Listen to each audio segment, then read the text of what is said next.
10월 7일 화요일 경건의 시간을 시작하겠습니다. 기도하겠습니다. 저희의 시선을 이끄시는 하나님, 이 아침 주님의 말씀 앞에 저희를 겸손히 세워주시니 감사합니다. 저희의 마음을 정돈하고 모든 염려와 걱정을 내려놓습니다. 성령님, 지금 이 시간 저희의 영적인 눈을 열어주셔서 묵상하는 말씀의 한 구절 한 구절 속에 담긴 주님의 깊은 뜻을 명확히 깨닫게 하여 주옵소서.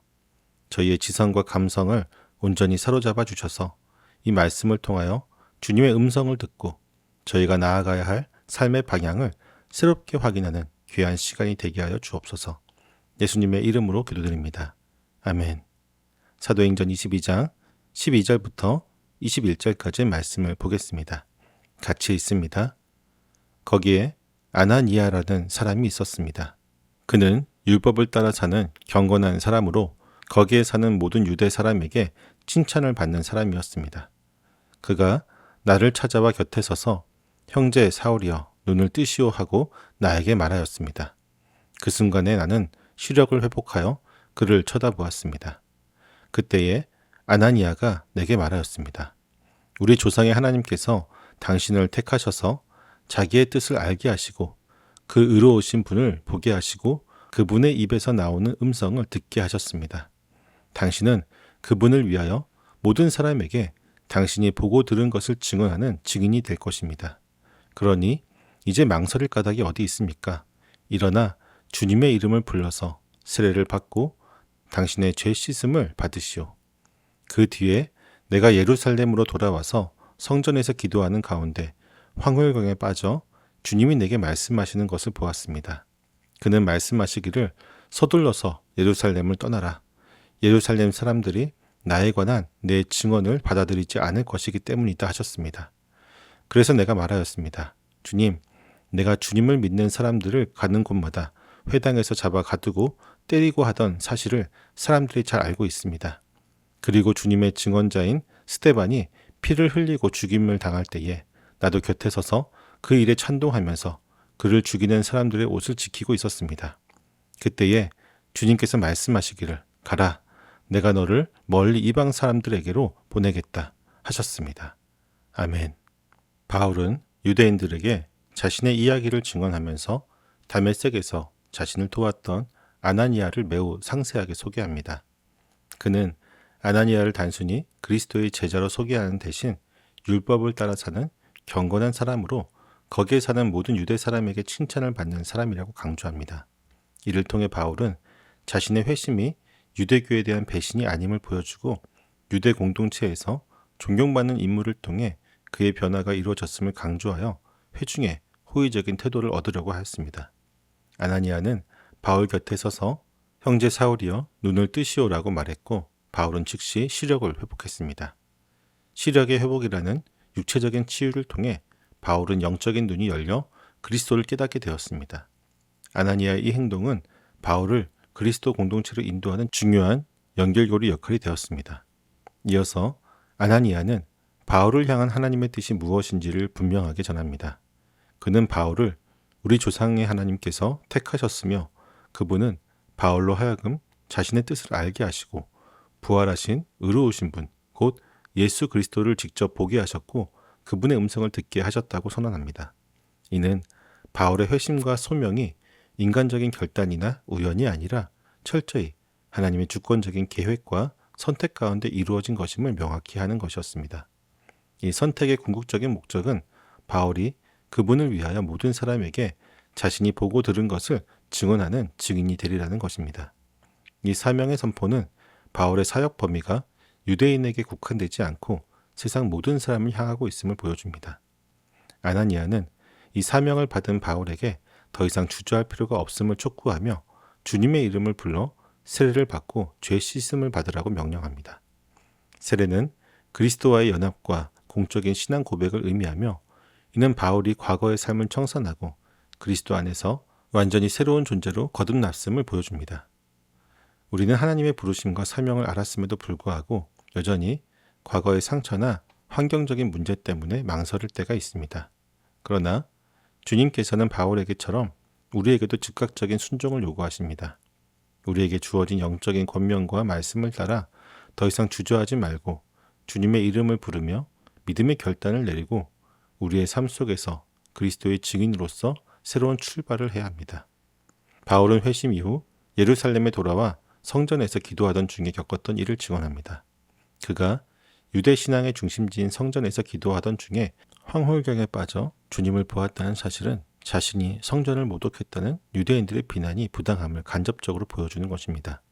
이 환상은 바울의 사명을 확증하고 그 방향을 최종적으로 결정하는 중요한 계시였습니다. 환상 가운데 주님은 바울에게 서둘러 예루살렘을 떠나라. 예루살렘 사람들이 나에 관한 내 증언을 받아들이지 않을 것이기 때문이다라고 말씀하셨습니다. 주님은 바울이 유대인들에게 복음을 전하려 했던 인간적인 열망과 계획을 막으시고 유대인들의 완악함 때문에 그의 증언이 받아들여지지 않을 것임을 분명히 하셨습니다. 바울은 이 명령에 항변하며 자신이 주님을 믿는 사람들을 얼마나 심하게 박해했고 스데반이 순교할 때 그 일에 찬성하고 그를 죽이는 사람들을 도왔던 사실을 유대인들이 잘 알고 있으니 자신의 회심이야말로 가장 강력한 증거가 될 것이라고 간절하게 아뢰었습니다. 그는 자신의 과거 경력이 유대인들에게 복음을 전하는 데 유리할 것이라고 생각했던 것입니다. 그러나 주님의 응답은 단호했습니다. 가라, 내가 너를 멀리 이방 사람들에게로 보내겠다. 바울의 인간적인 논리나 계획은 중요하지 않았습니다. 주님께서는 이미 바울을 유대인이 아닌 지리적으로나 영적으로 멀리 떨어져 있는 이방 사람들을 위한 사도로 세우실 계획을 가지고 계셨습니다.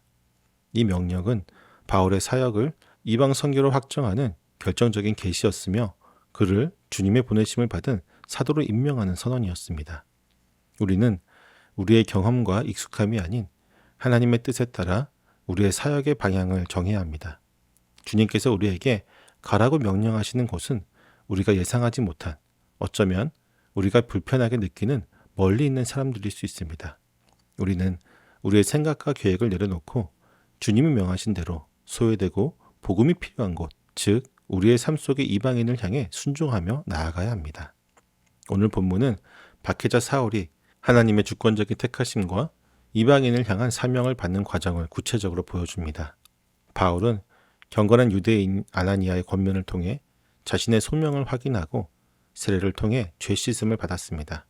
그리고 예루살렘 성전에서의 황홀경을 통해 자신이 유대인의 거부에도 불구하고 멀리 이방 사람들에게로 보내심을 받았다는 분명하고 단호한 주님의 명령을 받았습니다.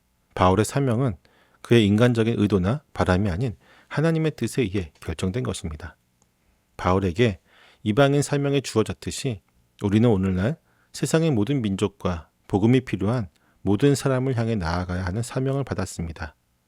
우리의 삶에서 이 사명을 감당하기 위해 먼저 바울이 주저함 없이 세례를 받았던 것처럼 과거의 상처나 세상적인 두려움 속에 순종하지 못했던 영역이 있다면 망설임 없이 멈추고 주님의 이름을 부르며 믿음의 결단을 내려야 합니다.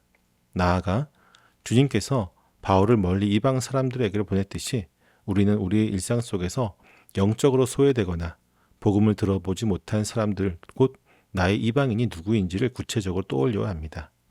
이번 한 주간 이들을 위해 매일 기도하며 그리스도의 사랑을 닮은 작은 사랑과 따뜻한 말을 실천하고 우리의 삶 자체가 주님의 능력과 사랑을 증언하는 살아있는 증거가 되도록 노력하길 원합니다.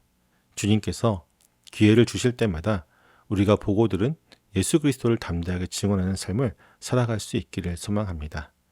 기도하겠습니다. 사명의 방향을 확정하신 하나님, 사도 바울이 이방인을 향해 사명을 받는 과정의 말씀을 통해 저희의 사명이 인간적인 계획이 아닌 주님의 주권적인 뜻에 의해 결정된 것임을 깨닫게 하시니 감사합니다. 그러나 주님의 명령과 저희의 현실 사이에는 늘 간극이 있음을 고백합니다. 저희가 과거의 상처나 세상적인 두려움 때문에 주님께서 명하신 순종의 자리로 온전히 나아가지 못했던 것을 고백합니다. 또한 저희가 익숙하고 편안한 곳에 머무르려 하며 주님께서 가라고 명령하시는 소외되고 복음이 필요한 곳, 저희의 일상 속 이방인에게 나아가기를 주저했던 불순종을 용서하여 주옵소서. 바울이 주저함 없이 세례를 받고 주님의 명령에 순종하여 이방인에게로 나아갔듯이 저희도 더 이상 망설임을 멈추고 믿음의 결단을 내리기를 간구합니다. 저희의 생각과 계획을 내려놓고 주님께서 저희에게 보내시는 모든 사람을 향해 그리스도의 증인으로서 나아갈 담대함과 사랑을 허락하여 주옵소서. 저희의 삶 속에서 만나는 이방인, 즉 복음을 들어보지 못한 이들을 위해 매일 기도하고 친절과 따뜻한 말을 실천하여 저희의 삶 자체가 주님의 능력과 사랑을 증언하는 살아있는 증거가 되게 하여 주옵소서. 예수님의 이름으로 기도드립니다. 아멘.